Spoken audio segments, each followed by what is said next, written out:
कावेरी नदी का हम पौराणिक कहानी से रूबरू कराते हैं।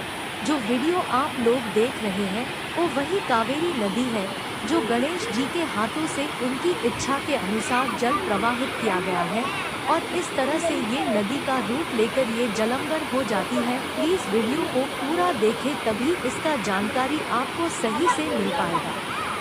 कावेरी या कावेरी भारत की सबसे पवित्र नदियों में से एक है और यद्यपि यह दक्षिण गंगा या दक्षिण की गंगा है। हिंदू पौराणिक कथाओं में कावेरी नदी के अवतरण के बारे में कई संस्करण बताए गए हैं। सबसे लोकप्रिय यह है कि कावेरा नाम का एक राजा ब्रह्मगिरी पहाड़ियों में रहता था और उसने एक बच्चे के लिए भगवान ब्रह्मा से प्रार्थना की थी। उन्हें एक बेटी हुई जिसका नाम उन्होंने कावेरी रखा। वह मानव रूप की जलीय अभिव्यक्ति थी।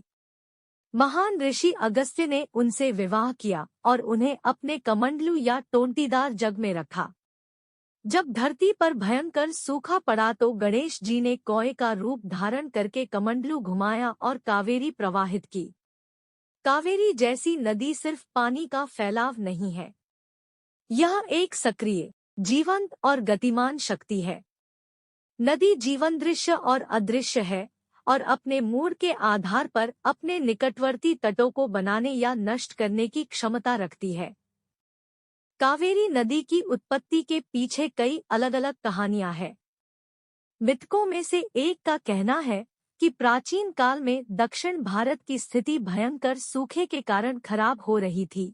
तब ऋषि अगस्त्य बहुत दुखी हुए और उन्होंने भगवान ब्रह्मा से मानव जाति को इस स्थिति से बाहर निकलने में मदद करने के लिए प्रार्थना की। ब्रह्मा ने ऋषि से कहा कि वे उस स्थान पर जाएं जहां भगवान शिव रहते हैं और कुछ बर्फ का पानी इकट्ठा करें जो कभी खत्म न होने वाला हो। यह पानी एक नई नदी शुरू करने में मदद करेगा। ऋषि अगस्त्य ने कैलाश पर्वत की यात्रा की, अपने बर्तन में बर्फ का पानी भरा और वापस चले गए। उन्होंने पहाड़ी कूर्ग क्षेत्र में नदी शुरू करने के लिए उपयुक्त स्थान की खोज शुरू कर दी। वह सही जगह ढूंढते ढूंढते थक गया और उसने अपना बर्तन एक छोटे लड़के को दे दिया जो वहां खेल रहा था। वह छोटा लड़का वास्तव में भगवान गणेश थे जिन्होंने नदी शुरू करने के लिए जगह चुनी और धीरे धीरे बर्तन गिरा दिया और गायब हो गए।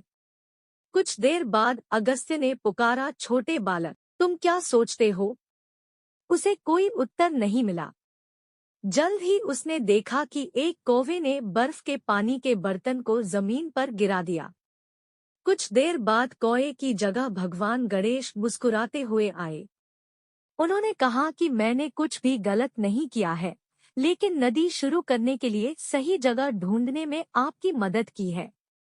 ऋषि अगस्त्य मुस्कुराए और गणेश गायब हो गए। इस प्रकार ऋषि अगस्त्य कावेरी नदी को हिमालय में लाए। अगर वीडियो अच्छा लगे तो लाइक और कमेंट और सब्सक्राइब करें।